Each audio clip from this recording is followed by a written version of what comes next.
Imagine a peaceful kingdom suddenly disrupted by an invasion in the dead of night. Princess Rinda of Pero jolted awake, her heart racing. Mongol soldiers from the neighboring lands were storming Pero's castle. In a panic, Rinda rushed to wake her twin brother, Prince Remus of Peros. As the rightful heirs to the throne, they needed to act fast. Just as Rinda warned Remus of the danger she sensed, flaming arrows pierced through the night sky, setting the castle ablaze. Chaos erupted as people fled in terror. Amid the mayhem, Rinda and Remus emerged from their chambers to find their parents, the king and queen of Peros, looking distressed by the castle's upheaval. They hurried to the gate where Rhea stood waiting. The king entrusted the twins to Rhea's care, while the queen promised to join them shortly. The gate closed behind them. Tragically, the Mongol soldiers slew the king and queen before breaching the gate to prevent the twins' escape. As two soldiers cornered the twins, ready to strike, Duke Norris appeared and engaged them in combat. He urged the twins and Rhea to flee while he held off the attackers. As Duke Norris turned to face more soldiers, 2 arrows struck him. The twins reached the spire of Janos, the castle's mystical transport device, where they found the gates sealed. Rhea informed them of their destination, Air, where their Aunt Emma resided. Following his command, they activated the spire's power. Nearby lay June, a curious half-human, half-beast creature with a leopard's head, breathing heavily with his mouth agape. Instead of reaching Eros, the twins found themselves in wood forest, deep within Mongol territory. Remus wept bitterly, mourning their parents' death. As Mongol soldiers approached the forest, the twins ducked behind rocks for cover. Remus struggled with thorny branches catching his clothes, his voice rising with frustration. Rinda desperately urged her brother to be quiet, warning that the soldiers might hear them. Just then, she detected the sound of approaching Mongol riders. The twins bolted from their hiding spot, but as the soldiers dismounted their horses, Remus's strength began to fail. One soldier caught up and seized him, while others quickly surrounded them, taking Remus captive. Rinda drew her knife in defense, but a soldier struck Remus from behind, causing her to drop her weapon in shock. Gwyn, the half-human, half-beast, rose from his resting place. As a soldier retrieved Rinda's fallen sword, Remus lay on the ground, whispering desperate pleas for salvation. Gwyn's appearance caused a stir among the soldiers, who called him monster and demon. As their captain approached to attack, Gwyn displayed extraordinary power by seizing him and burying him in the ground. He then fought the remaining soldiers barehanded, defeating them all effortlessly. After the battle, he collapsed to his knees, exhausted. While Remus urged them to flee, Rinda remained transfixed by the mysterious creature. She sensed Gwyn needed help, though Remus showed little interest. Studying him closely, Rinda concluded he must be human, forcibly masked as a leopard. When she approached and asked what he wanted, Gwyn merely whispered Gwyn before falling unconscious. Upon touching him, Rinda felt intense heat and weakness course through her body. She sent Remus to fetch water using a soldier's helmet. In his absence, she retreated from Gwyn and wept, wishing her parents' death was just a nightmare. When she gave Gwyn water, he regained consciousness. Curious about his identity, Rinda asked if Gwyn was his real name, to which he uncertainly agreed. Pleased with the name, Rinda introduced herself and Remus, then questioned his nature. Gwyn could only respond with 2 words, Gwyn and Aura. When Rinda suggested Aura might be his homeland, he admitted to not knowing. These 2 words represented all he could remember. As darkness approached, Rinda insisted they leave Rawood Forest, warning of the dangerous spirits and wildings that emerged at night. Though Gwyn recognized the forest name, he couldn't recall why he was there or why he wore the leopard mask. Rinda suggested memory loss was the cause. When he inquired about his opponents, she explained he'd defeated an entire squadron of Mongol Black Knights single-handedly. This revelation left him questioning his own identity and abilities. Grateful for his rescue, Rinda urged them to leave the dangerous forest, using torches abandoned by the soldiers. Gwyn silently grappled with his identity, uncertain if Gwyn was truly his name. Despite his efforts, his past remained a mystery. Rinda reassured him that his memories would return eventually, along with the ability to remove his mask. Meanwhile, the 3rd captain of the Mongol soldiers observed them from afar. His men speculated that Gwyn might be either Serenos, the leopard god, or Dole, the evil one. The captain received Rinda's knife, noting the Peros royal crest. Though this suggested royal lineage, he was skeptical. The distance from Peros to Rawood typically required 10 days of hard riding, making their presence there impossible so soon after the castle's fall. Rinda suggested camping by a river until dawn, believing the fire would protect them from Rawood's dangers. When Gwyn questioned their presence in such a perilous forest, Remus nearly revealed their identity before Rinda stopped him. Explaining their hesitation to trust someone whose allegiance was unknown, Gwyn declared his neutrality. Strangely, when Rinda spoke his name, she felt an unexplainable sensation course through her body, leading her to wonder about Gwyn's true identity. Remus disclosed Rinda's prophetic nature, explaining that at their birth, Pero's prophet foretold they would be 2 pearls. Rinda as an elixir destined to become a great sorceress, and Remus as the future sovereign of Peros. However, Rinda bitterly reminded him that Peros was destroyed, its crystal tower burned, its rulers murdered, and its saints eliminated. Suddenly, Gwyn detected approaching rain, while Rinda sensed movement in the forest. To their horror, the dead soldiers began rising, transforming into terrifying creatures. Gwyn identified them as ghouls, corpse-feeding entities that possess the dead. Despite their efforts, rain began falling, extinguishing their torches as more ghouls emerged from the river. Realizing their dire situation, Gwyn grabbed Remus and led them toward the river, declaring their only chance of survival was to dive in together, Rinda following immediately, while a terrified Remus hesitated until two approaching ghouls forced him to jump. They emerged from the river at daybreak, having survived the night. Gwyn then announced his intention to discover his true identity, understand the mystery of his mask, and learn about Aura. When Rinda asked about their fate, Gwyn cryptically replied that whatever path they chose, time was not on their side. Unexpectedly, they found themselves confronted by Mongol riders. The captain questioned Gwyn's identity and the ownership of the knife, but received only silence. He deduced from their silence that they were indeed the Paros royal twins. Addressing Gwyn as Leopard Man, he questioned if he served as the twins' protector. Ignoring this, Gwyn whispered a plan to the children. On his count of 3, they would run to his sides while he captured the captain. Despite Rinda's concerns about him facing so many soldiers alone, Gwyn assured her he would manage. When pressed again about their identity, Rinda admitted they were the Paros twins, but pleaded for Gwyn to be spared, claiming his innocence. The captain presented them with 2 choices. Either Gwyn surrendered his sword for a civilized horse ride, or they would be dragged behind horses with leather leashes. Rinda protested this degrading treatment of Paros royalty. Gwyn, though angered, sensed something in the captain's eyes and surrendered his sword, demanding honorable treatment for the children. All 3 were then bound and led away. As Rinda apologized for involving Gwyn, he dismissed her concerns,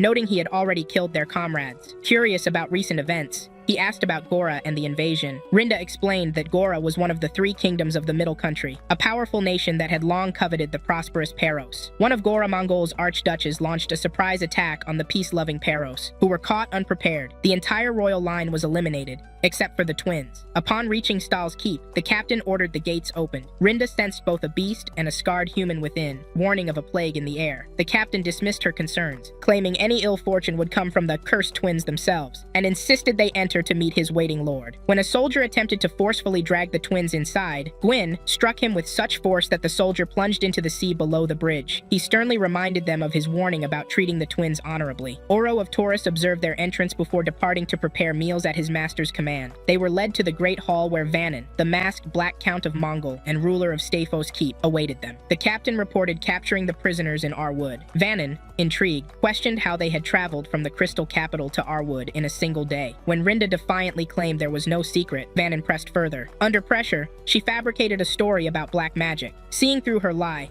Vannon threatened her with torture. Rinda remained fearless, declaring she would choose death over disgrace, regardless of the torment, be it water, fire, or otherwise. However, noting Remus's visible fear, Vannon decided to target him instead, believing the fragile prince would more easily reveal their secret under torture. As Vannon menaced Remus with fire, Rinda intervened, demanding he stop. When Vannon struck Rinda, causing her to scream, Gwyn commanded him to cease and extinguish the lights. Vaughn's bodyguard quickly pressed a sword to Gwyn's throat, withdrawing only when Gwyn remained calm. Vannon questioned if Gwyn was indeed the protector of the Paros pearls, receiving only an angry stare in response. Intrigued by Gwyn's unique appearance, Vannon ordered his captain to remove the mask. Despite Rinda's protests, as the captain approached with a knife, Gwyn's lion-like roar frightened him away. Vannon halted the attempt, deciding instead to test Gwyn's power through entertainment. Gwyn was led outside the castle and unleashed to face the great gray ape of Gabble, freshly released from its prison. Rinda pleaded for Gwyn to be armed, but Vannon insisted he fight barehanded until the hourglass emptied. She protested, claiming it impossible for Gwyn to defeat such a monster without weapons. The duel commenced with Gwyn initially dominating, skillfully evading the ape's attacks.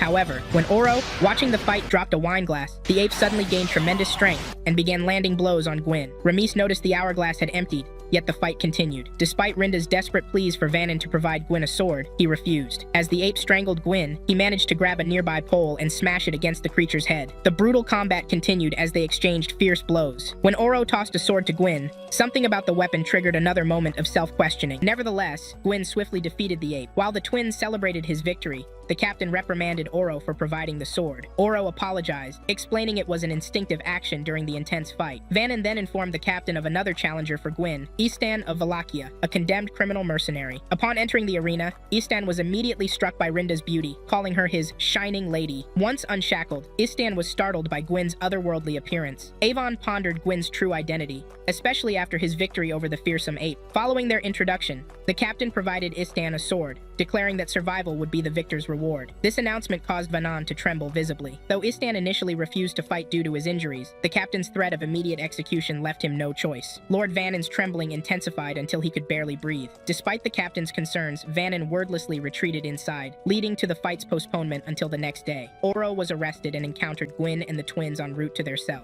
Gwyn expressed eternal gratitude for Oro's help, who admitted he couldn't bear to watch Gwyn die. The soldiers then separated Rinda from the group. Despite Remus's distress at being separated from his twin for the first time since birth, Gwyn promised to resolve the situation and urged him to remain strong. In her separate cell, Rinda observed a bright light from above before encountering a beast, one she recognized as a Sem from across the river Kess. In their cell, Remus voiced concerns about Rinda's safety and their separation, but Gwyn counseled against worrying over things beyond their control. A mysterious sound from the wall revealed Istan, who had created a makeshift window between their cells by removing a brick. He shared his life story, born clutching a jewel, with elders prophesying his destiny to hold a king's kingdom. When Gwyn inquired about Aura, Istan suggested it sounded like a woman's name, before quickly replacing the brick at the sound of approaching guards. Meanwhile, the Sem emerged from the waters to attack Stowkeep. Rinda, attempting to communicate with the Sem master, called herself Suni. As alarm bells announced the Sem's invasion, Istan seized the opportunity to escape through a broken wall, ignoring Remus's pleas for help. Gwyn attempted to break their cell door but failed, declaring they needed their own escape plan. During the chaos, a soldier released Oro to help fight the Sem, but instead, Oro freed Gwyn and provided him with a sword, their second such exchange. Oro insisted that Gwyn wasn't destined to die there. Gwyn, Oro, and Remus rushed to find Rinda, with Gwyn defeating encountered Sem along the way. Their progress was halted when Vanon's bodyguard attacked and wounded Oro. With his dying breath, Oro provided directions to Rinda's location,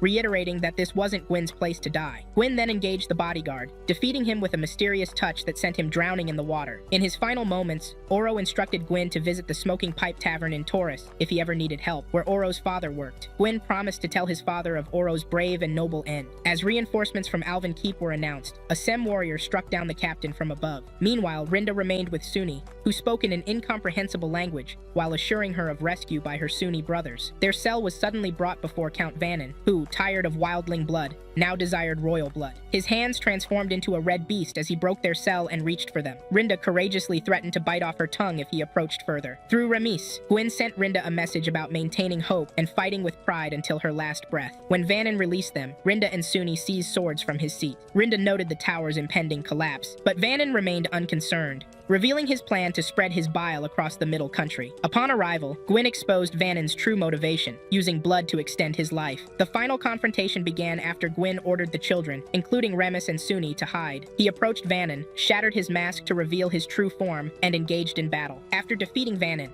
who mysteriously vanished, Gwyn announced his departure. When the children insisted on joining him, he carried them all, instructing them to close their eyes, cover their heads, and hold tight before leaping from the tower into the river below. Even sat quietly by the riverbank. The people of Paris Kingdom now pinned their hopes on just 3 survivors: Prince Remus, Princess Rinda, and Duke Norris. As luck would have it, Duke Norris had survived and made a solemn promise to free their nation no matter what. While Rinda lay unconscious, Istan rescued her from the river, struck by her beautiful appearance. Upon waking, she fought back thinking he was a foe, but he urged her to relax, telling her he had become their friend. Gwyn showed up and backed up Istan's story. Gwyn also rescued Suni and Remus from the river, both unconscious. After regaining consciousness, they found some fruit to eat. They got hold of a raft and sailed down a river with an eerie name, the Dark Flow, also called the River of Death. The children found this name puzzling since the water looked lovely to them, and they couldn't help but smile as they gazed into it. A creature burst out of the water without warning, but Andon swiftly killed it, almost as if he had been waiting for it. Istan asked Rinda if she'd heard about the Shining Lady, mentioning that he'd first thought she might be this person. When Rinda asked what this meant, Istan avoided answering. He then inquired about their plans once they reached Cronia, but Rinda turned the question around, asking what it would mean if she were the Shining Lady. Istan told her it would mean she'd unlock the path to his destiny, though that was all he knew. Mid-conversation with Istan, a massive fish-like beast erupted from the water, smashing their raft. Suni slipped from Rinda's hold and fell into the river. With impressive skill, Gwyn used his paddle to toss her back onto the raft. Gwyn then battled the monster with his paddle until they could escape to safety. Lady Nameless, who held the position of Right General and served as Archduke Vlad's proxy, as well as being his only daughter, watched the group from from her vantage point above the Kez cliff. Gwyn noticed her presence and wondered who she might be. Lady Amnelis, accompanied by just 2 soldiers, made her way to Alvin Castle to meet Lord Ricard. He expressed surprise at her minimal escort, but she assured him that her white knights were positioned in the Alvin Wood. She described to Lord Ricard the group she'd observed from the cliff, particularly noting Gwyn's strange appearance, and mentioned that she'd dispatched soldiers to discover their identities. The White Knight squadron then approached Gwyn's group as they floated on their raft. Upon seeing the approaching soldiers, Remus wondered if they were from Mongol, but Istan explained they weren't. He detailed how Mongol had knights of various colors: black, white, blue, red, and yellow, while these white knights served specifically as the Archduke's personal force, guarding the capital city of Taurus. The knight's captain commanded them to bring their raft to shore, though Istan tried to dismiss their presence as mere travelers with no connection to them. The captain persisted, and the soldiers opened fire. In that moment, a huge fish burst from the river during a storm. Gwyn jumped onto the fish's head and stabbed it with his sword, but the creature refused to die. The situation worsened as 4 ringworms appeared, forcing Gwyn back to the raft. One ringworm destroyed their raft, sending everyone into the water, though they managed to swim to the opposite bank. While the White Knights remained on the other side, the group now faced Nosferus, the demon-inhabited land of evil. They found themselves in a dire situation. The Knights wouldn't cross the Kez to chase them, but their current location posed its own dangers. Lady Amnelis' anger flared when the White Knights reported their failed mission. The captain offered his apologies, admitting he hadn't recognized the twins as Peros's pearls. She then gathered Count Ricard, the captain, and Divergajus in her chamber. She shared her intentions with Count Ricard to expand her cavalry and personally lead them across the Kez. Count Ricard voiced his concerns about her entering Nosferus, a dangerous no-man's land infested with demons. Lady Amnelis revealed that her father's decision to invade Peros stemmed from his concerns about the unstable power balance between Gora's 3 dukedoms. She noted that both Sora and Eulania would readily attack Mongol if given reason, which made Nosferus crucial as a buffer against rear attacks. She emphasized to the Count that this information was highly classified, known only within their Golden Scorpion Palace. When she consulted Gajus the Diver about the star's message, his response was troubling. He noted an unusual stellar alignment. Gajus elaborated on his reading, interpreting 3 words from the stars: a meeting and a change. At the same time, Gwyn's group found refuge among some rocks. Avon warned Gwyn about entering Nosferus without provisions, but Gwyn pointed out they had no alternative but to press forward. During their discussion, Suni approached Rinda and spoke in her incomprehensible language. Gwyn translated her words. Suni would eternally remember the heroes who saved her and wanted to bring them to her village, Raku, to properly thank them. After that, the Raku tribe would help guide them to their chosen destination. Rinda expressed surprise at Gwyn's ability to understand Suni's language, something Gwyn himself couldn't explain. Estevan suggested this meant Gwyn must be from Nosferus,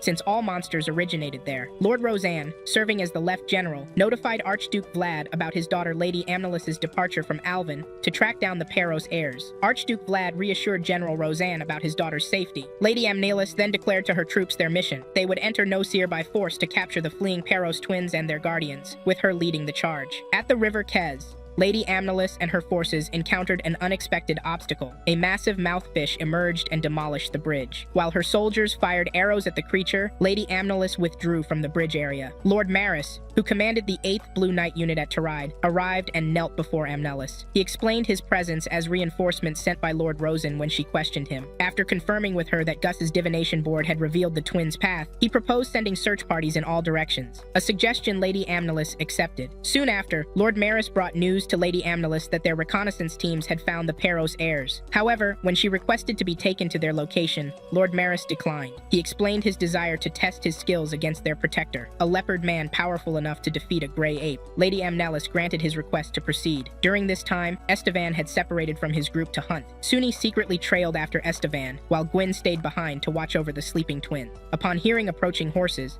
Gwyn awakened the children and urged them to escape. Lord Maris announced his presence by throwing his sword toward them and dismounting. When questioned by Gwyn, he identified himself as Maris of Mongol. As the twins fled, they wondered about Istan and Suni's absence, with Remus concluding that Istan had betrayed their trust. Gwyn and Maris clashed in a fierce battle, their combat resembling 2 fighting elephants. During this time, Mongol soldiers located and encircled the twins. Istan, who had returned due to his unease, observed from above on the clifftop. The fight between Gwyn and Maris was interrupted by Lean's command to stop. Once the twins were captured, everyone was brought before Lady Amnelis. Rinda instantly identified her as the one who had killed their parents. Maris ordered everyone to be seated. Lady Amnelis interrogated Gwyn about his identity, to which he replied he was probably Gwyn but lacked certainty. When questioned about his unusual appearance, he admitted to having no memory memories before a certain point, and couldn't explain who or what he was. Though they were skeptical, Rinda supported his claim, confirming that Gwyn had emerged in the Redwood with no memories. Lady Amnelis suggested that information could be extracted even from those who couldn't remember it, and instructed Goddess to divine Gwyn's truth. When asked why he protected the twins,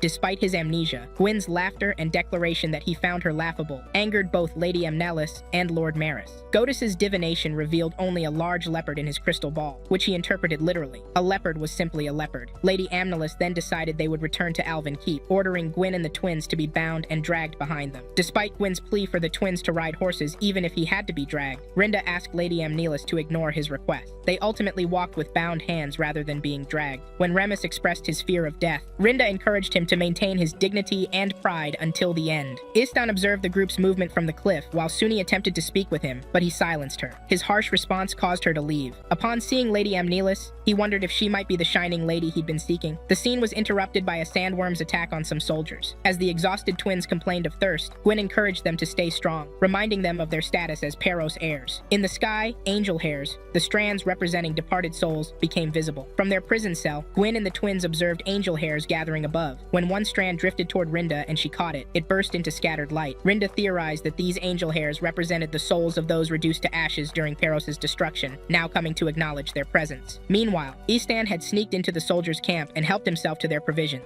He cleverly created a diversion using his rope to stir up dust, mimicking a sandworm attack. The patrolling guards spotted this and sounded the alarm. Lean reported the apparent sandworm threat to Lady Amnelis and suggested they seek shelter. Seizing this opportunity, Istan overcame the two guards watching over Gwyn and the twins. Astrias, the Red Knight's captain known as Gora's Red Lion, discovered and destroyed the fake threat. Meanwhile, Gwyn's group fled on horseback with soldiers close behind. Lord Maris realized they had been tricked to facilitate the prisoner's escape. Astrias approached Lady Amnelis, seeking permission to lead the pursuit. She consented, but ordered him to take them alive. As Astrias began his chase, he made a private pledge to protect Lady Amnelis with his life if necessary. During their escape, the twins apologized to Istan for questioning his loyalty and labeling him a traitor. Istan revealed his motivation for the rescue, a prophet's prediction that he would become king, with a shining lady granting him a kingdom in darkness. He asked Rinda what she would give him in return for helping them reach Eros or Chronia. When Rinda offered anything once the Peros throne was restored, he requested to become Duke of Crystal and her right-hand man, implying marriage if she became queen, which irritated Rinda. When questioned about Suni's whereabouts, Istan explained that she had run away after their capture. As enemy troops drew near, even suggested concealment, but Gwyn opted to stand and fight. Upon spotting a distinctive dog's head landmark, Gwyn announced that Raku village lay within one tad's distance. He arranged to rejoin them there, noting that Evan's theory about his Nosferous origins might be accurate, as he suddenly found himself knowing the land's every detail. Before departing, he emphasized their meeting point at Raku village. Astrias commanded his forces to take Gwyn alive. Then, unexpectedly, Suni appeared with fellow Sem, calling out for Rinda. As Gwyn engaged the soldiers, Istan returned to inform him that Suni's companions had arrived to assist them. The Sem launched their attack on the soldiers while Gwyn dismounted and charged forward with his sword. Gwyn and Istan fought as a team, protecting each other's backs. Witnessing the battle turn in their opponent's favor, the White Knight's captain decided he must report to Lady Amnelis. Gwyn instructed Istan to chase them down before they could summon reinforcements. Istan's pursuit led to a confrontation with Astrias, resulting in a duel between them. Istan warned Astrias that his company faced destruction, pointing to the numerous soldiers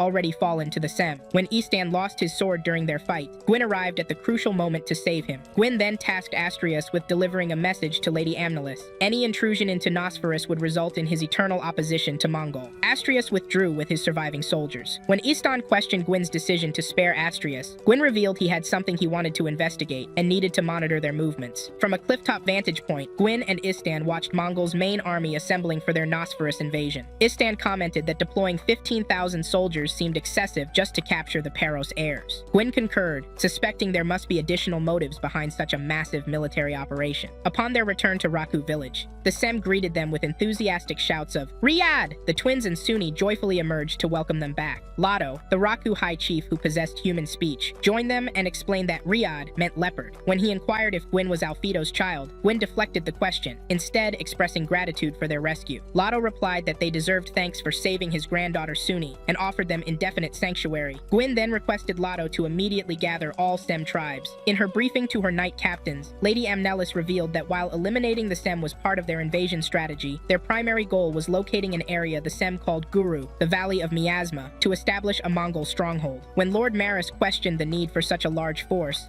the fire suddenly extinguished and a terrifying figure appeared. She introduced him as Si Moru, historically the first person to cross and return alive from the Nosferous wildlands. The captains recoiled in shock when he revealed his ghostly countenance. After the Sem tribes had assembled, Gwyn announced Mongol's serious military advance into Nosferous with 15,000 troops. While the Sem leaders feared annihilation, Gwyn declared their intention to fight, explaining this was his purpose in gathering all tribes. Rinda shared her doubts with Remus about their chances against such overwhelming numbers. The Sem leaders were split in their response. Some advocated fleeing, while others argued they had nowhere to escape and must stand their ground. The Sem leaders concluded that fighting Mongol was their only option, having nowhere else to flee. A member of the Sem stood up and revealed Gwyn's victory over Count Vannon of Stafos. This revelation prompted the Kui tribe's leader to pledge their support to the fight. Gwyn assured them that victory was possible through tribal unity. When one leader pointed out their combined forces only reached 5,000, Gwyn encouraged them to have faith in miracles. Lady Amnelis continued the briefing, explaining that Kuru was an exceptional individual who had sought apprenticeship under the legendary Megas Agria. Kuru then stepped forward to share his experience firsthand. In his flashback, he described months of traversing cliffs and sand before discovering a strange valley filled with miasma. There, his crystal ball blackened and broke, yet he pressed on toward the miasma's center, drawn like a moth to flame. He discovered a valley of corpses, a bone tree, and a bone island floating on a sea of bones, with a massive rock at its center. Upon touching the stone, his body transformed into a ghostly form. Returning to the present, Lady Amnelis revealed their primary mission, to unravel and claim Gnu's mystery. She added that finding the device that enabled the twins' escape from Crystal would give Mongol dominion over the entire world. Though Lord Maris seemed unimpressed, Lady Amnelis assured him not to fear before departing. Meanwhile, Gwyn received and accepted a special sword. When Gwyn returned to the twins wearing armor, Rinda observed that he must have been born a king somewhere. Though Rinda requested to join the battle, Gwyn remained silent. Istan arrived with a horse, informing Gwyn that the Sem leaders were prepared to move. Gwyn then turned and asked the children to follow him. The gathered Sem hailed Gwyn's presence. As Mongol's entire army advanced toward Nosferous, the Sem launched a surprise ambush attack. Gwyn observed the battle unfold from his elevated position. Lord Maris proved deadly, claiming many Sem lives. Lady Amnelis moved to the front to direct her troops. Asus reported the Sem's retreat, while Lord Maris deduced that Gwyn must be orchestrating the unprecedented Sem alliance. Gwyn instructed Istan to disguise himself in blue knight armor. Suddenly, a soldier appeared before Lady Amnelis, reporting that Sem forces were approaching from the left rear with a substantial army. Lady Amnelis responded by reorganizing her forces. As Gwyn and the Sem forces advanced again toward the Mongol soldiers, another messenger informed Lady Amnelis that the Sem force was estimated at 10,000 strong. She directed her captains to take up various strategic positions. When Gwyn and the Sem forces engaged the Mongol army, the soldiers stood ready. The initial Sem attack resulted in heavy casualties. Gwyn then charged forward on horseback, cutting down numerous soldiers. Astrius rode out to challenge Gwyn to a duel, but Gwyn knocked him from his horse, telling him to return in 20 years when he was ready to fight. After throwing Astrius aside, Gwyn ordered Siba, one of the Sem leaders, to signal the retreat. Maris descended from above to confront Gwyn. During their clash, Gwyn touched Maris's chest and seized his spear, leaving Maris with chest pain. Lady Amnelis joined the fray, but Gwyn threw the spear at her. Though she wasn't injured, she dropped to the ground after her knife fell, concerned that her soldiers had heard her scream like a little girl. Gwyn flew up to the cliff and disappeared. Lady Amnelis commanded all forces to pursue him, dismissing Lord Maris's warnings for caution. The 2 tribe of the Sem initiated the summoning of the Yido Angel. Angel hairs gathered in the sky as the Yido began to materialize. They prepared Alika juice to control the Yao. Meanwhile, Mongol soldiers continued their pursuit of Gwyn. Lord Maris spotted the Yido and urged Lady Amnelis to halt the troops, but she refused to listen. When the soldiers finally noticed the Yido,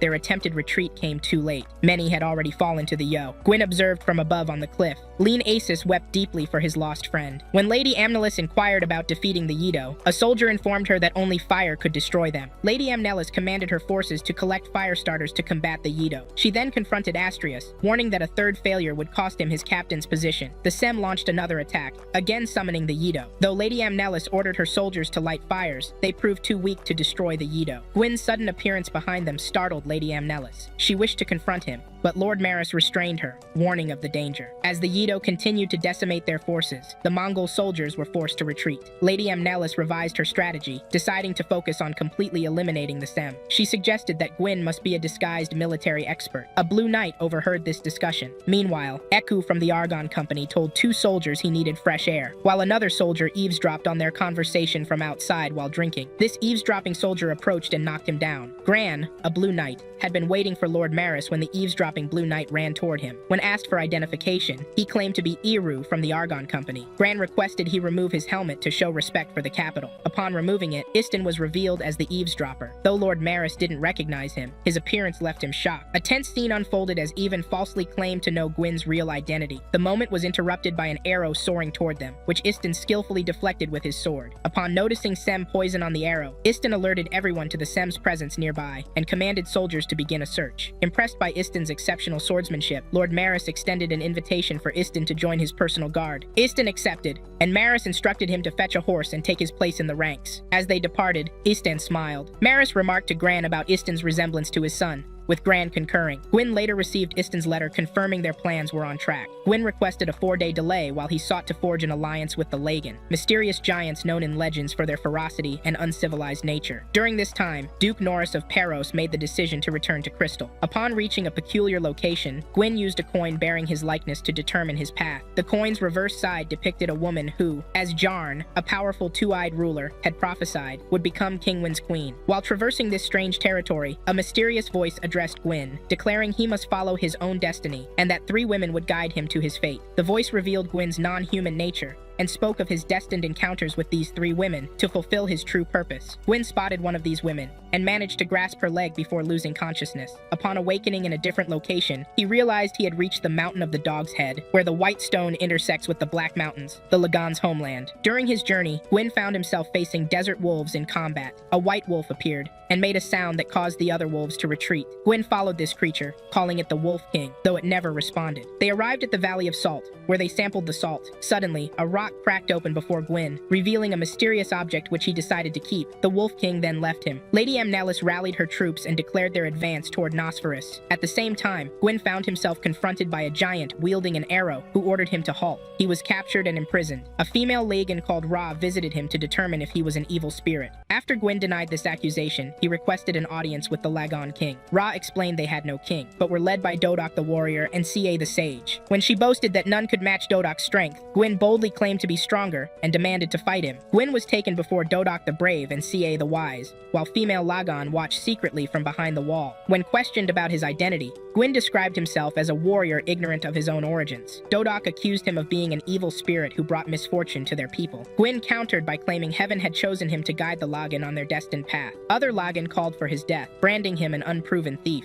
Ra suggested Dodok fight Gwyn since he claimed superior strength. When Gwyn implied Dodok was afraid, Dodok angrily hurled an axe at him. Gwyn broke the axe and challenged Dodok to a duel, which was accepted. As they fought and Dodok appeared to be winning, the mysterious object Gwyn had found began glowing brightly in his hand. Ca identified it as Akra, the legendary creator and guardian of the Lagan. Meanwhile, Istan reported discovering the Sem village to Lord Maris. When Maris arrived with Gran, they walked into a trap. Rolling stones struck the soldiers and Gran, while oil flowed toward Maris. Istan appeared with the Sem on the mountaintop, revealing he had been masquerading as Iru. The Sem ignited the oil, consuming Maris in flames. With his dying action, Maris hurled his sword, striking Istan's ear, and proclaimed that Iru of Argon would forever be remembered as a traitor to the Mongol. The Lagan unanimously recognized Gwyn as Akra's chosen one. Dodok knelt in submission, and Ca vowed their people's loyalty to Gwyn as Akra's messenger. When Gwyn requested their help in saving the S, they readily agreed. Despite Ra's eagerness to join, Gwyn insisted she was too young. He worried about getting the Lagan reinforcements to Seaman, with only 1 day left of his 4-day deadline. Lady Amnelis learned of Maris's death and the traitor's role. She authorized Asus to find the Sem's hideout. Meanwhile, Istan returned to the twins and discovered Gwyn's mission to recruit the Lagan. Astrius uncovered this information and swiftly reported to Lady Amnelis, who commended his work and instructed Feldrick, a knight captain, to ready the troops. She proclaimed this would be their decisive battle to avenge Maris. When Istan spotted approaching Mongol soldiers, he woke Rinda and told her to alert Lotto. Lady Amnelis commanded a full assault. Though the Sem assembled their forces to defend, Estevan deserted them, leaving the Sei and twins behind. The battle commenced between Mongol soldiers and Sei, with the Sei rapidly losing their position. During Istan's absence, Rinda maintained faith in Gwyn's return. The Sei created smokescreens and withdrew toward the rock. Astrius and his companion Poak wondered about the absence of Gwyn, Istan, and the twins. Upon learning the sea were heading to the mountain, they gave immediate chase. They found the twins, and some Semerjalato commanded Suni to flee with the twins, while others engaged the soldiers. Astrius pursued the twins, but Suni turned to confront him. He struck her down, and the twins continued their escape. Just as Astrius caught up and prepared to strike, Istan intervened, catching his sword with a rope. After battling Istan and seeing the S approach, Astrius retreated. Suddenly, Istan and the twins felt the earth shake. They beheld Gwyn, the mighty warrior, standing like a giant atop the mountain. He raised the Akra, its radiance illuminating the Mongol soldiers. As the Lagan arrived, Gwyn jumped down to lead the charge into battle. The battle raged as the Lagan fought ferociously against the Mongol soldiers. Vaughn, a White Knight's captain, pleaded with Lady Nameless to order a retreat, but she stood firm. An arrow claimed Vaughn's life, causing Gus to flee in panic. Two Lagan warriors sent Simoru's carriage plummeting off the mountain. When Lagan warriors closed in on Lady Nameless,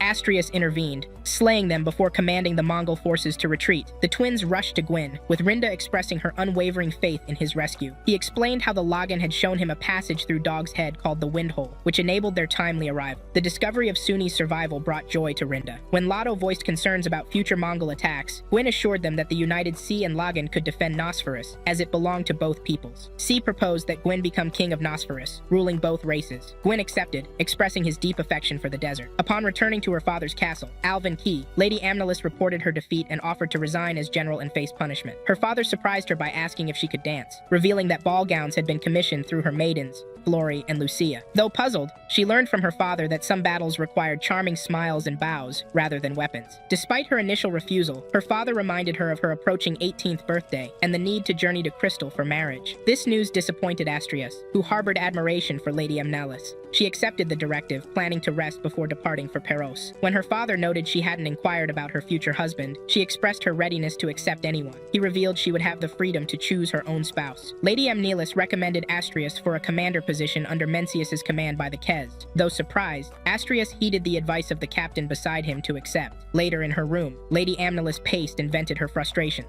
Her maidens compared her potential bridal beauty to Saria, the goddess of beauty, but she declared she'd rather emulate Irana, wife of the war god Rua. Her brother M entered, saddened by his sister's imminent marriage. The S leaders persisted in their plea for Gwyn to become their king. Though intrigued, Gwyn explained he needed to continue his quest for self-discovery and destiny. Rinda suggested Gwyn might be an incarnation of Janos. Istan, feeling overlooked, complained that Rinda only thanked Gwyn while treating him like chopped liver. When Rinda finally acknowledged his help, Istan jokingly suggested she make him Duke of Crystal, but she reminded him that the current Duke Norris was both young and better qualified. A Salam merchant named Gallus was transporting Duke Norris, disguised as a lady, in his carriage. At Crystal's border, he claimed to be reopening his shop. When a guard sensed a female presence and discovered Rhaegar, Gallus's daughter, Gallus quickly concealed her face with a veil, explaining they were attendants. The guard mentioned their search for Duke Norris. Rhea offered herself as a distraction, leading the guard to open the gates. Gallus reassured Norris about Rhea's safety, noting that as a proud sword-bearing female knight of Crystal, she could protect herself. Norris swore to liberate Crystal from Mongol's Black Hand. Meanwhile, Queen Aema, the twins' aunt, learned through runic rods that Rinda and Remus were alive. Prince Skull of Eros informed her of Duke Norris's arrival in Crystal. Beck volunteered to meet Norris and left immediately. During this time, Dodok insisted Gwyn take the Lagan with him, believing in his role as Akra's messenger. When Gwyn refused Dodok's offer, they engaged in a duel, which Gwyn won. He then addressed both Sem and Lagon, explaining that while he must depart, he wasn't deserting them. He promised to return to Nosferus and asked for their patience until then. They agreed, already referring to him as their king. The situation grew tense when Mongol soldiers surrounded and captured Norris and Gallus. They bound and beat Duke Norris, demanding he reveal the secret of Peros's ancient device, which they believed could transport military units anywhere. Norris defiantly told them they couldn't operate such a device. The arrival of High Commander Terran of the White Knights, who ordered Norris's release, revealed the growing discord between Mongols' White and Black Knights. Shin, a messenger from Kalos, informed Crown Prince Skull about Kalos's alliance with Mongol. Prince Kalos decided to strategically align with Kos and Beck's family, instructing Shin to disseminate this information among clan leaders. Gwyn set off with Istan. The twins,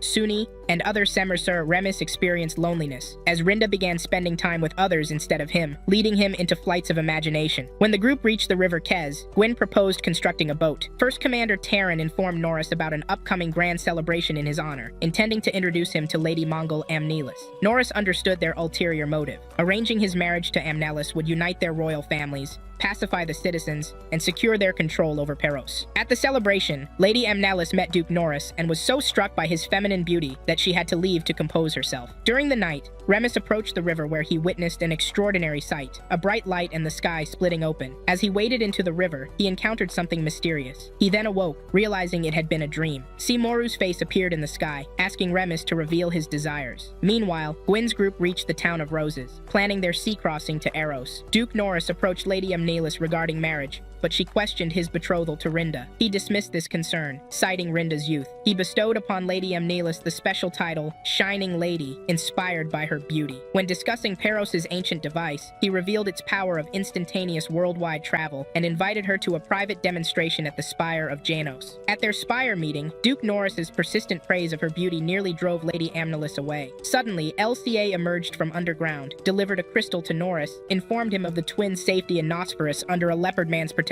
then disappeared underground. Duke Norris then beckoned Lady Nameless to follow him. He showed her the ancient device, explaining its mysterious fundamental principles. He revealed its age of over 3,000 years and its connection to Paris's founding mythology. He explained that great Paros sorcerers had created a protective barrier, preventing Mongol from finding it. He emphasized that Mongol armies couldn't enter the chamber, and even if they managed to, they would be unable to operate the device. In a shocking turn, Duke Norris forced Lady Nameless into the device, threatening to transport her to various locations. When she pleaded for release, he let her go, but as she attempted to return to her chamber, he pulled her back, kissed her, and declared his love. Lady Nameless issued a stern warning. If he was trifling with her heart, she would utterly destroy the kingdom of Peros, leaving no trace. Duke Norris promised to take her warning seriously. Even brought news to Gwyn's group about Eros declaring war on Mongol, and mentioned securing a ship for their journey. Istan's revelation about Lady Nameless's engagement to Duke Norris stunned Rinda, who was supposed to be Norris's betrothed. Concerned about Remus's recent unusual behavior, Rinda questioned him, but he dismissed her worries. As they boarded their vessel to Eros, Rinda complained about it being a pirate ship. Istan explained that only such vessels would transport them without questioning their identities.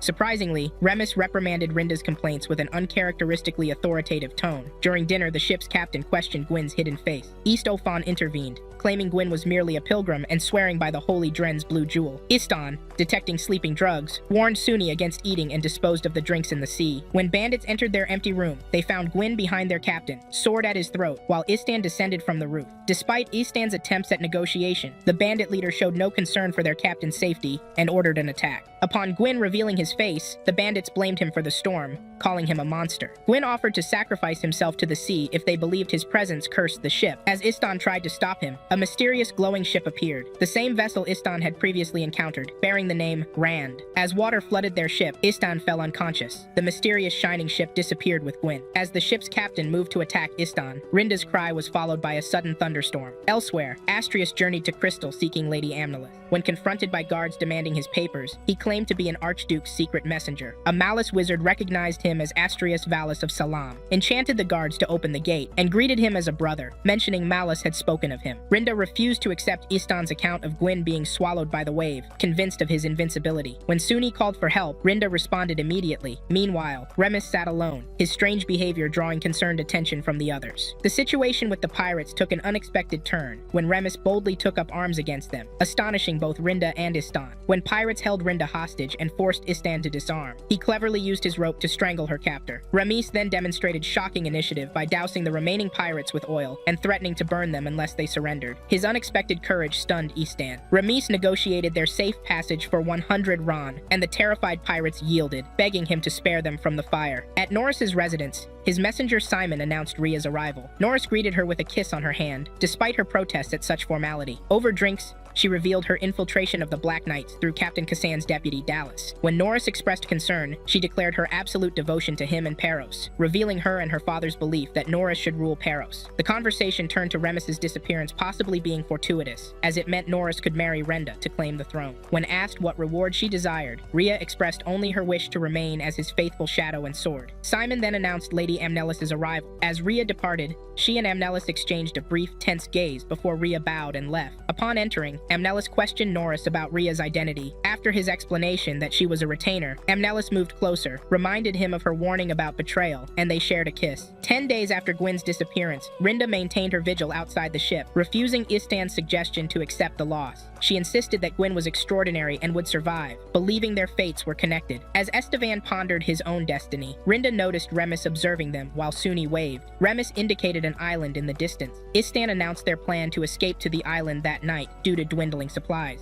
Upon reaching the island, Rinda sensed an unknown presence. A significant moment occurred as Rinda found herself attracted to Istan while sitting beside him. She apologized for her previous harsh responses and opened up about her grief, breaking down in tears. Even comforted her and promised eternal protection. When Rinda smiled, he kissed her. In the palace, Prince Skull met with his brother, King Saku, in the presence of Valeris the Wizard. He requested military support for Duke Beck, who faced 20,000 of Kalos's troops, after introducing Valeris as Jaru from Crystal Palace, who sought 60,000 men from Earl Go. Skull revealed this would deplete their forces. When Jaru whispered something, Skull struck him, revealing his identity as a wizard through his lack of reaction. Prince Skull refused to participate in their plots. Instead, Skull chose to support Duke Beck with Highland citizens, confident in their loyalty. He ordered Shin to summon all Highland riders. Prince Leah pledged his support, and they proceeded to Runan Oasis. Upon arrival, they engaged Kalos's forces. As Duke Beck ordered a counterattack, Prince Skull commanded his forces to retreat and dismount. With the Highlanders assembled, Skull declared the start of a prolonged battle that would determine the future of either the Paros-Earl-GH alliance or Mongol. When Granth questioned Norris about his true feelings for Amnelis, Norris confessed his genuine love for her. Responding to Granth's concerns about the people of Paros, Norris explained that Amnelis was his first true love, hoping his people would forgive his choice to marry her. This revelation stunned Granth. Norris requested him to ask his supporters to pray for his happiness, revealing that the wedding date had already been set. As Istan's group fled from pursuing pirates, they sought refuge in a cave. When the pirates caught up, Istan ordered the twins and Suni to escape while he engaged the attackers. Just as Istan lost his sword in combat, Gwyn made a dramatic reappearance, fighting the pirates with his bare hands. The pirates, believing him dead in the storm, fled in terror. Rinda embraced Gwyn joyfully while Suni leaped onto his shoulder. Gwyn explained his survival, recounting how he'd seen the mysterious ship marked Rand before losing consciousness and awakening on Highland's shore. Istan remarked on the mysterious circumstances of Gwyn's return. When Rinda noticed Remus's absence, he appeared shortly after, explaining his cave exploration. Though Istan praised his bravery, both Gwyn and Rinda noticed his unsettling grin. Inside the torchlit cave, a water droplet startled Istan, drawing Suni's amusement. Rinda observed the unusual sight of Remus and Gwyn walking together. During their conversation, Gwyn advised Remus about the complexities of kingship, warning that people would become either allies or opponents. Remus pointedly mentioned this could apply to Istan, suggesting he might vie for the throne through marriage to Rinda. Gwyn offered his unconditional support. The cave suddenly trembled as a bright light appeared. Despite Renda's suggestion to retreat, Remus insisted on investigating. While others saw merely a luminous sphere, Rinda recognized it as similar to Paros's ancient device. She perceived it as living light protected by light children, and sensed an imminent great awakening before fainting. As they fled the cave, they faced another pirate attack. Remus warned of the island's danger just as a monster emerged, capturing one of the pirates. They escaped in the chaos, with Rinda regaining consciousness and praying for the monster to stop. They dove into the sea and raced toward the pirate ship as a brilliant light burst from the mountain, splitting it in two. Remus recognized the mysterious ball of light as identical to his visions from both his dream and the Nosferus desert. Meanwhile, political machinations unfolded as Archduke Vlad,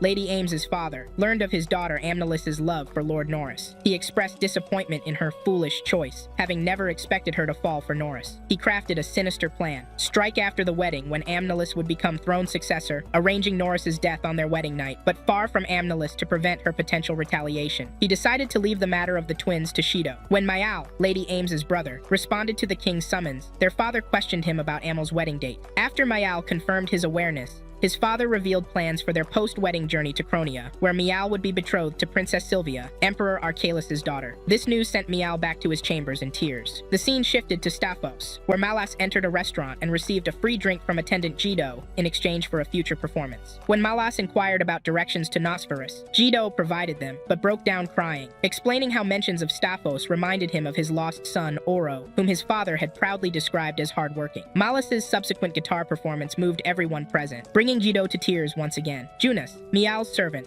approached Malas to learn his name. Returning to Miao's room, Junas promised to lift his spirits, asking him to close his eyes. Malas entered and began performing, amazing Miao. After the performance, Junas praised Malas and mentioned his extensive travels. Miao eagerly questioned Malas about distant lands, which Malice described with enthusiasm. Meanwhile, Evan's group had been adrift at sea for 4 days, their fate uncertain. Ramis was telling Gwen about the mysterious ball of light, explaining that it wasn't from their world. He spoke of Nosferus, a place where peculiar creatures dwelled exclusively. His grand ambition, he confided, was to dominate the world by mastering both the flying ship's power and the ancient device in peril. He believed Gwen might hold the key to unlocking this mystery. Their conversation was interrupted by the sight of an Agya military vessel at sea. Since Agya was the largest coastal kingdom and expected to stay neutral in the ongoing conflict, they considered negotiating safe passage closer to Eros and sent out a distress signal. In another scene, Mayal excitedly showed Malice a portrait of Duke Norris, telling him about his sister's forthcoming wedding in Paros. While he had initially opposed his sister's marriage, viewing Norris through Junus's perspective changed his mind. He contemplated performing a musical piece at the wedding celebration. The conversation then turned to his own arranged marriage in Caronia, a prospect he wasn't enthusiastic about, but accepted as his father's will. Malas kept his true identity secret during this exchange. He was actually Norris's younger brother, born to a handmaiden, formerly known as Aline. Memories flooded back of his childhood as a perceptive young boy hiding in Crystal Palace's corners. When Mayal asked if Malice would remain by his side forever, Malice gave him his word. As reports confirmed, an Agya ship had rescued 2 beautiful twins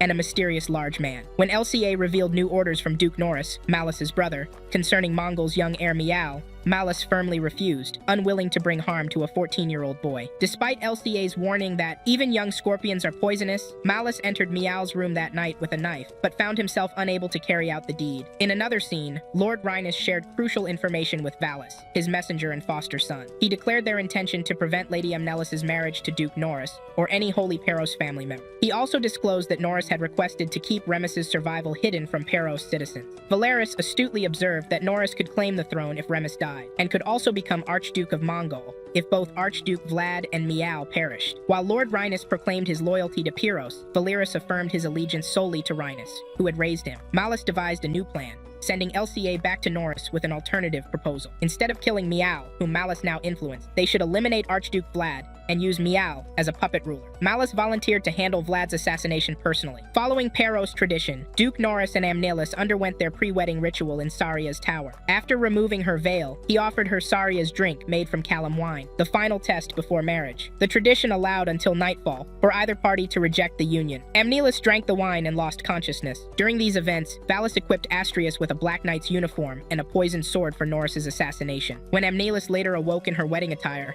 her maidens praised her beauty. She admitted to feeling unusually nervous, despite her former fearlessness in battle. Her maidens reassured her of future happiness. As Peros citizens gathered at Saria's tower, Amnelis approached in her carriage, concerned about public acceptance given her status as a foreigner from an occupying nation. When Duke Norris arrived, citizens protested the marriage to a Mongol woman, prompting him to halt the carriage. Norris then addressed the crowd, expressing gratitude for their love, while asserting his right to choose his path. His promise never to betray Peros or its people won over the crowd, who then acclaimed him as their new king. One night, Miao asked Malas to play music for him, unable to sleep. When Malas went to fetch his guitar, Miao requested he hurry back. Upon his return, Malas found Miao in bed, but was surprised by Leluca's unexpected presence. Leluca revealed he hadn't traveled to the capital, but had instead communicated with Norris through the spire of Janos. As Malas approached Miao's bed, he discovered a bloody knife and the horrible truth: LCA had killed Miao. Junus then entered, saw Malas holding the bloody knife, and immediately accused him of murder. Despite Malas's attempts to explain the situation, a weeping Junus drew his sword and engaged him in combat. The fight ended tragically with Malas fatally stabbing Junus with the knife. When 2 knights entered the room,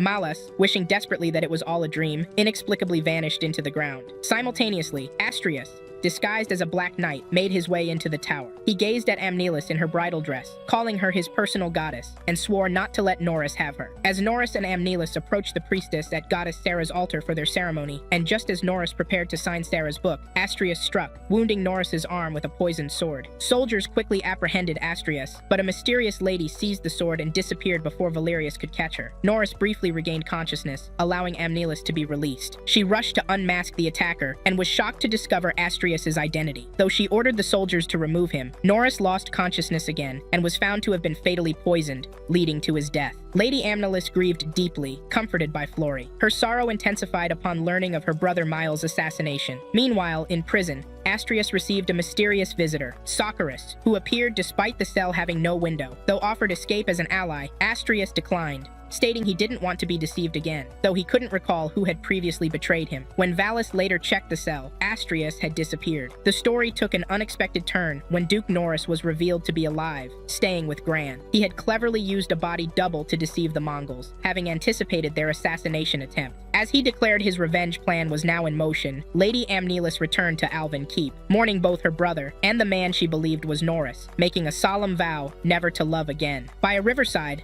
Malice made the decision to abandon his past life, saying goodbye to his brother and loved ones before setting off on a distant journey. The scene shifted to Agia, where Remus encountered King Vulgo's daughter, Almina. At the same time, Rinda appeared in elegant princess attire, summoned to the audience chamber. Nearby, Istan and Gwyn discussed the twins' newly formal behavior, with Gwyn explaining that such conduct was fitting for their royal status. In his audience with the king of Agia, Remus requested military support for his journey to Eros, pledging to maintain the friendly relations between Peros and Agia. When the king offered his daughter's hand in marriage, Remus promised to return for her after resolving his country's affairs. Meanwhile, another revelation unfolded as Captain Kazlan of the Mongol Black Knights discovered that a beautiful lady in his quarters was actually Norris in disguise. Norris disclosed his use of a body double and attempted to win Kazlan's allegiance by offering Ridge's hand in marriage once Peros was reclaimed. He also shared crucial information, and Skull of Eros were advancing northward with a substantial force, and Lena was actually Rhea, the daughter of his trusted servant. The twins, Rinda and Remus, now 15 years old, arrived at their aunt Queen Emma's residence in Eros. They were greeted by King Saku, Emma's husband, and Jaru, a priest from the Spire of Janos. At Queen Emma's place, Remus proclaimed his rightful claim to the Peros throne. Meanwhile, Istan took Rinda to view a special site, sharing his vision of it as the future palace, a view he wanted to share exclusively with her as his potential future queen. As sunset caused the mirage to fade, Istan revealed he wouldn't be continuing the journey with them. When Rinda reminded him of his promise to protect her, Istan explained that while his feelings remained unchanged, his time in Eros had made him realize his current position wasn't appropriate for casual interactions with her. Despite Rinda's offer to make him Duke of Crystal, Istan expressed that his deep love for her meant he couldn't accept becoming king through her influence. He needed to achieve this status through his own efforts. He promised to return in 3 years, after becoming king by his own merit, and gave her a lock of his hair as a token of his love. Elsewhere, violence erupted as a group of men attacked Agaya soldiers, demanding information about Gwyn's location. Under duress, one soldier revealed Gwyn was at Earl GH. The Council of Coastal States convened an emergency meeting. The chairman announced an imminent second Black Dragon War between Peros and Mongol. King Vulgo of Agia urged the deployment of the 6 coastal states' fleets, warning that ignoring Mongols' expansion would eventually threaten the coastal states' control over world trade. The council agreed to both seal off Mongols' occupying forces and provide military support to Peros. In the final scene, Istan encountered a man being pursued by soldiers. When the soldiers caught up and planned to capture the man for questioning, Istan stepped in and defeated all the soldiers. Istan approached the wounded man, who asked for his identity. The man, identifying himself as a mercenary, entrusted Istan with a letter bound for Mongol, promising any reward for its delivery. Before dying, he gave Istan a chain as proof of the letter's authenticity. In another location, Captain Terran briefed his men about deteriorating conditions caused by growing rebel forces opposing the Mongols. When he ordered Kazlan to lead the Black Knights in quelling the rebels, Kazlan refused, citing his duties as Crystal's police commander. Privately, Kazlan knew this aligned with Norris's predictions. Terran then assigned the task to Brook and Naran of the White Knights. After Kazlan's departure, Naran observed that Kazlan must have powerful support to defy them so boldly. Kazlan later reported to Norris about the rebel forces' activities and Brook and Naran's attempts to mobilize forces in Yuno. Norris hinted that these orders might not reach Yuno. Though Kazlan now believed in Norris's cause, he was instructed to await further directions. Meanwhile, King Stack and others expressed concern over the silence from Prince Skull and Duke Beck. Remus decided to proceed with war preparations without relying on Skull's forces, noting Earl Go's ability to provide 35,000 troops. In his conversation with Jaru, Remus insisted his own forces would lead the entry into Crystal Capital to avoid it appearing as an Earl Goyan takeover. He prohibited Jaru from sharing these plans with Norris, demanding exclusive loyalty from all Peros' kings and sorcerers. During a discussion between Remus and Gwyn about Remus's intriguing transformation, a Katai assassin sent by Mongol soldiers appeared behind Gwyn, who successfully evaded the attack. As the twins prepared for war, the king and queen of Earl GH bid them farewell, requesting Gwyn continue protecting them. Meanwhile, Istan examined the secret message from the dying man and realized it held crucial information about Peros' fate. Though he considered using it to gain Mongol royal status, memories of Count Maris from Sem village led him to consider seeking a better offer from another country. Before departing, Istan received a horse from Melia, who had given him shelter, and he left her with the Mongol crest chain. When soldiers later questioned Melia about Istan, she claimed he was merely a customer. However, upon discovering the Mongol crest on the chain, the soldiers identified Istan as a spy, killed Melia, and continued their pursuit. In Paros, civil unrest erupted as citizens began attacking Mongol soldiers, pelting Captain Kazlan's forces with peppers. Regia came to Kazlan's aid and informed him of 5,000 soldiers within Crystal Palace. She instructed him to focus on the Knight's Gate while their forces attacked the eastern and southern gates, noting that sorcerers had already captured Ransel Gate. She warned that Terran might try to flee through Knight's Gate toward Yuno and needed to be stopped. At the temple, Regia rallied Paros citizens against the Mongol occupation. The uprising swelled to 20,000 citizens, outnumbering the soldiers. As conflict erupted between citizens and soldiers, the Holy Knights of Paros arrived, led by the dramatically revealed Rhea and Norris, shocking the Mongol soldiers. They coordinated a joint attack with the citizens. Kazlan approached Commander Terran, informing him about forces ready to escort him to Yuno, while also revealing Norris's role in the uprising. Realizing Kazlan's true loyalty, Terran attempted to escape through his room. When Kazlan gave chase, he encountered Brook and other knights who branded him a traitor. Though the Black Knights arrived, they turned against Kazlan when he ordered Terran's capture. Facing the turned swords and thinking of his betrothed Rhaegar, Kazlan charged forward and was stabbed. Meanwhile, Brook received reports that Ransel Gate had fallen to the sorcerers, and the southern and eastern gates were on the verge of falling to Norris's rebel forces. Remy shared doubts about his leadership abilities, receiving reassurance from Gwyn that growing into kingship takes time. Rinda arrived with divination results, suggesting they await a northern messenger who would influence the battle's outcome. However, Remus insisted on achieving victory through his own efforts as a proper king should, surprising Rinda. Norris informed Rhea about Kazlan's death during his attempt to kill Terran. Rhea grieved, revealing she had loved Kazlan for his sincere and pure feelings toward her. Two significant messages arrived. One from Eros announced that 6 allied coastal states, under King Volgo of Agria's leadership, had declared war on Mongol. LCA brought news from Paros of Norris's successful rebellion and capture of Crystal Palace. After receiving a private message from Norris, Remus burned it. When LCA offered to stay and assist Jaru, Remus understood this as Norris's test of his kingship qualities. While Rinda worried about Remus's personality changes, Gwyn assured her it was part of his development. Their discussion was interrupted by what appeared to be a giant assassin with a small companion, sent by Mongol. Gwyn defeated the assassin, revealing it was actually one person using illusion magic. At Meow's grave,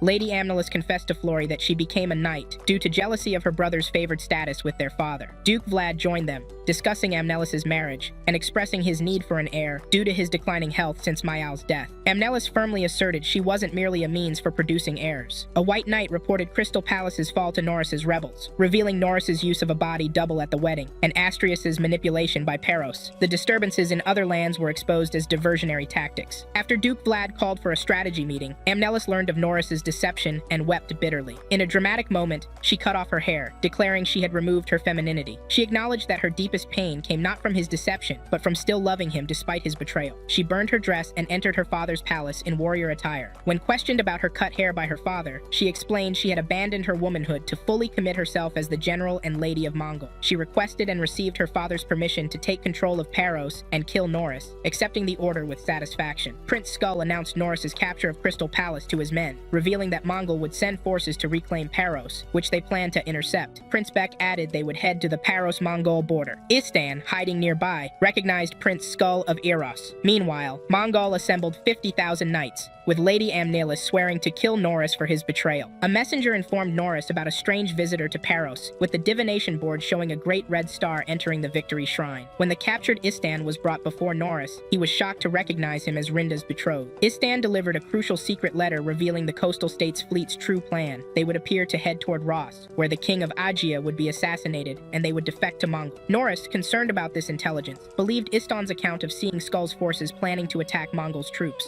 Istan requested to join Norris's knights, and was accepted, receiving a ring. In battle, Lady Amnelis's and Mongol forces encountered the White Knights, who unsuccessfully targeted Skull. Despite her captain's advice to retreat, Amnelis ordered an attack. During their disagreement, news arrived of Commander Terran's death and the loss of 30,000 Mongol troops. Duke Beck charged at Amnelis, threatening her life and shooting her horse's leg, causing her fall. Meanwhile, the Holy Knights of Paros advanced toward Mongol, with Rhea and his father pondering Norris's close relationship with Istan. In a private conversation, Norris questioned Estevan about his ambitions. Estevan revealed his desire to become a ruler, sharing the story of being born with a jewel in his palm and a wet nurse's prediction of his future kingship. Norris noted their shared ambitious nature. Rhea then arrived with news from Prince Skull about weakening Lady Amnelis's forces and regrouping north of Yuno. Norris instructed Skull to await their forces. Ramis discussed Norris's letter with Gwyn, which suggested exploiting disrupted communications between Mongol and Kalos by spreading news of Mongol's fall, then offering peace to Kos when Kalos was vulnerable. While Gwyn approved the strategy, he noted its commanding tone and advised Remus against focusing solely on personal achievement, explaining that Remus's view of himself as others' puppet stemmed from his future kingship. A tense scene unfolded as Rinda and Suni watched two assassins suddenly appear, one seizing Remus and threatening his life while ordering Gwyn to surrender his sword. Gwyn realized he was their true target when they identified him as the incarnation of Dole, mentioning their master Shido. Though Gwyn dropped his sword and began sinking into the ground when strangled, he managed to retrieve it and stab one assassin. Suni attacked the second assassin, allowing Gwyn to finish him off. In a revealing conversation, Norris shared with Istan his aspirations to become a powerful ruler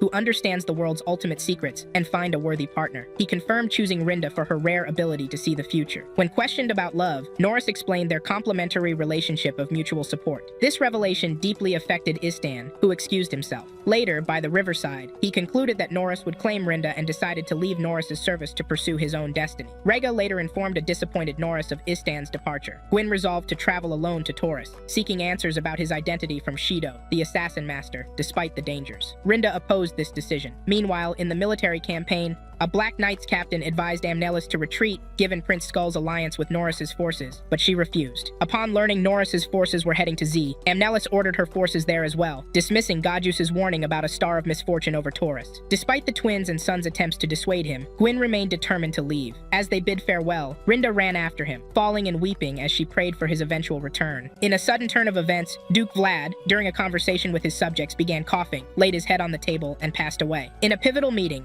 Shido confirmed to Gwyn his identity as the incarnation of Dole, revealing him as the root of evil, destined to bring destruction to the world and everyone in it. When Gwyn struggled with this revelation, Shido spoke of Gwyn's numerous past crimes and revealed himself as the destined hero meant to eliminate this evil. He then immobilized Gwyn's leg and knocked him down with a blow to the head. Lady Amnelis, positioned at Z, received the devastating news of her father's death. General Rosen ordered her immediate withdrawal from battle, forcing her to abandon her confrontation with Norris. Meanwhile, Norris learned of the Mongol troops' retreat to Taurus, with Prince Skull suggesting pursuit and Prince Beck ordering the chase. During her return to Taurus, Lady Amnelis encountered an unexpected crisis. 50,000 Kuman soldiers, formerly allies from one of Gora's 3 allied duchies, had betrayed Mongol following Duke Vlad's death and aligned with Paros. Despite heavy Mongol casualties as Prince Skull's forces joined the battle, and even when Duke Norris's forces appeared, Lady Amnelis refused to retreat. The White Knight's captain, seeing her determination to stand with Mongol, knocked her unconscious to save her life. As Remus announced their return to Paros, another scene unfolded with Shido holding a captive Gwyn, revealing his plans to meet the twins in Paros. Just as Shido prepared to stab Gwyn, an explosion interrupted him, forcing him to flee. The final devastating blow came when General Rosen learned of the Knight's defeat and Lady Amnelis's capture by Kuman. Upon regaining consciousness, Amnelis found Flory by her side, who revealed the complete collapse of their power. Mongol had surrendered to Kuman, while Paros, Khan, and the coastal states had forced an unconditional surrender. Having lost her brother, father, and country, Lady Amnelis, overwhelmed by shame, contemplated ending her life as Flory tried to offer comfort. Flory informed Lady Amnelis that they had removed all swords and hairpins to prevent her from self-harm. She encouraged Amnelis, emphasizing her importance as Mongol's only hope for rebirth. Commander Cameron from Vakia approached Prince Skull, explaining that Kum and Eulania would temporarily govern Mongol. Prince Leah announced their departure preparations were ready. Following Prince Leah's departure, Skull shared with Commander Cameron his intentions to journey to Nosferus. He revealed discovering information about a world-conquering weapon in Norris within Duke Vlad's secret room, mentioning that Norris was where all creatures originated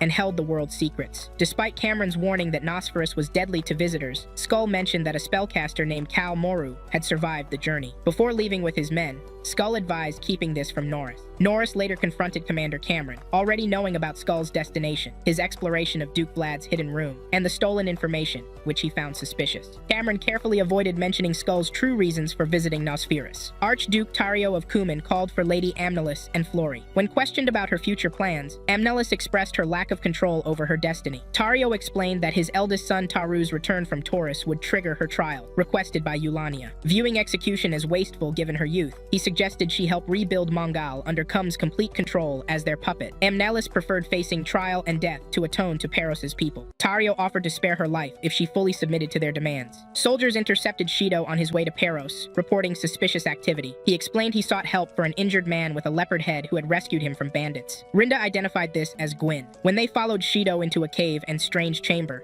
their guards mysteriously disappeared. Shido revealed his interest in an ancient Peros device controllable only by the royal family. His flute playing then caused evil thoughts to enter Rinda's heart. Gwyn's sudden appearance and arrow attack on Shido surprised everyone. The twins and Suni rejoiced at seeing Gwyn, while Shido was astonished by his survival. When Gwyn inquired about their location, Shido explained it was a Canaan Empire relic from over 3,000 years ago. This legendary empire had controlled all middle countries, Nosferus and Kai, until mysterious bell rings and meteor strikes suddenly destroyed it. Shido accused Gwyn of orchestrating the ancient catastrophe, claiming he possessed a purely evil soul. Rinda rejected these accusations as lies. Shido then blamed Gwyn for all their recent perils, including the Rudwood incidents. Though Gwyn acknowledged his uncertain past, he expressed confidence in his chosen path and resolved to continue it. In his attack on Gwyn, Shido tore his clothing, exposing a significant mark on Gwyn's chest that caused him to shake. Shido's flute transformed into a massive sword, but when he struck, a mysterious force from Gwyn's palm dissolved the weapon. Though Gwyn knocked Shido down, a tail emerged from Shido's back and wrapped around Gwyn's neck. Shido began glowing and transformed into his true monstrous form amid an earthquake. He brutally attacked Gwyn, inflicting severe injuries. Gwyn counterattacked with a dust ball and attempted an aerial sword strike, but missed. Shido summoned a strange weapon from below, while Gwyn held his sword unusually. Their fight continued in another dimension. Gwyn quickly stabbed Shido and threw him down, then urged the children to flee. A bright light appeared as Gwyn heard a mysterious voice directing him northward. When Gwyn questioned if this would reveal his identity and destiny, a ball of light appeared, rolled up, and exploded, destroying the ground. Shido attempted another attack but was struck by falling flames. Upon escaping the cave, the twins recognized the same light ball from the island, followed by an explosion. Norris contemplated Nosferus's universal appeal, deciding to visit eventually. The ball of light rose until it disappeared into the sky. Gwyn emerged from the collapsing cave as the children ran to him, while Istan observed from the mountaintop. The twins returned to Peros, where citizens gathered to welcome them alongside Norris's group. The crowd's enthusiasm for Norris exceeded their cheers for Remus, suggesting they considered Norris the rightful king. Remus dismounted, and Norris and others bowed to welcome him as the new king. Rinda's appearance drew even greater cheers than Remus had received. From his concealed position, Gwyn watched until Suni pleaded for him to stay. He lifted her up, promised they would meet again, and left. When Rinda approached Norris to present Gwyn as their spirit guardian, she couldn't locate him. Suni informed her of Gwyn's departure. Lady Nameless carried the guilt of Mongol's destruction, despite following her father's commands. She lamented falling in love with someone whose land her people had oppressed. Though still in love with Norris, she remained committed to defeating him,